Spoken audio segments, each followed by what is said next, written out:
Kita awali ya Glory dan juga pemirsa, ada sedang topik yang ramai diperbincangkan di media sosial. Ini masih hangat di mana anggota DPRD Provinsi Gorontalo Wahyudin Morido akhirnya meminta maaf usai videonya viral. Ia mengaku siap menanggung konsekuensi atas kegaduhan yang ditimbulkan. Jadi pemirsa, videonya diunggah didampingi istrinya. Wahyudin Morido menyampaikan permohonan maaf kepada seluruh Indonesia atas pernyataannya yang ingin merampok uang negara. Kader PDI Perjuangan itu mengaku ucapannya ini merupakan kesalahan pribadi yang tidak mencerminkan etika seorang pejabat publik. Dan dirinya mengaku siap menanggung konsekuensi dari pimpinan DPRD maupun Partai Demokrasi Indonesia Perjuangan. Kita lihat ya pemirsa, ini adalah video yang viral di media sosial di Glory. Perkataannya itu tidak diindahkan sekali. Dan pemirsa, meski sudah meminta maaf ini ya, DPP PDI Perjuangan tidak akan mentoleransi perbuatan yang melukai hati rakyat.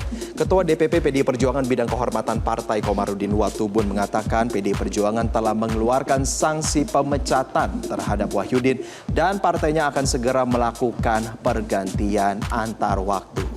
Dan seperti yang diketahui ya pemirsa, bahwa sebelumnya anak mantan Bupati Boalemo Darwis Morido itu rupanya pernah terjerat narkoba pada tahun 2020 dan ditangkap bersama dua anggota DPRD lainnya di Jakarta. Gimana Jadi memang sudah ada track record. Track record, betul sekali. Pernah narkoba betul. ya. Dan ini juga tentu menjadi catatan ya bagaimana kita mensortir, bagaimana partai mensortir tentang pencalekan daripada Betul DPRD sekali. ini. Dan kita lanjut ke hot topic.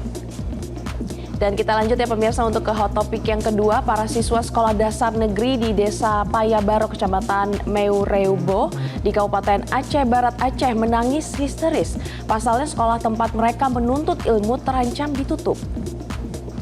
Rencana penutupan sebanyak 7 sekolah oleh pemerintah di Kabupaten Aceh Barat karena dinilai jumlah siswa yang tidak mencukupi dengan standar nasional. Para siswa ini khawatir apabila sekolah mereka ditutup, mereka terpaksa akan pindah ke sekolah tetangga yang jarak tempuhnya 5 km dari desa mereka dengan melewati jalan bebatuan di kawasan perkebunan sawit dan hutan. Sekolah mereka masuk dalam daftar yang akan ditutup oleh pemerintah setempat karena dianggap sekolah tersebut tidak memenuhi standar nasional. Akibat jumlah minimal siswa di setiap kelas tidak boleh kurang dari 6 orang. Namun semangat siswa yang tinggal di pedalaman Aceh Barat ini tidak pernah menyerah untuk belajar dan juga berharap sekolah mereka tidak ditutup.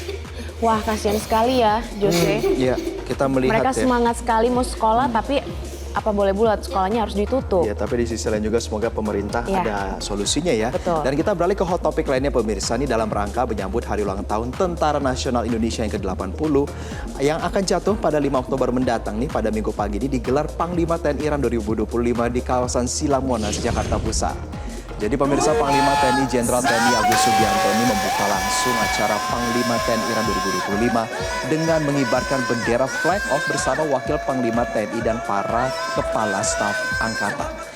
Sebanyak 8.000 lebih peserta nih pemirsa, jumlah peserta yang berpartisipasi dalam 4 kategori lomba lari, mulai dari kategori 10K TNI Polri, umum dan master usia 45 tahun ke atas, serta 5K umum dan pelajar. Total hadiah pada Panglima RAN 2025 ini mencapai 116 juta rupiah. Dengan terselenggaranya Panglima TNI RAN 2025 diharapkan dapat mendorong semangat kebersamaan, meningkatkan kesehatan masyarakat, dan yang paling penting adalah mempromosikan pentingnya olahraga dalam kehidupan sehari-hari. Ada aja kegiatan di hari Minggu ini ya, Glory. Tapi masih hype banget ya TNI RAN atau Betul. pokoknya running ini ya. Pokoknya apapun kegiatan yang menjadi sumber referensi masyarakat untuk hidup sehat di hari libur itu masih menjadi rujukan. Jelajahi cara baru mendapatkan informasi. Download Metro TV Extend sekarang.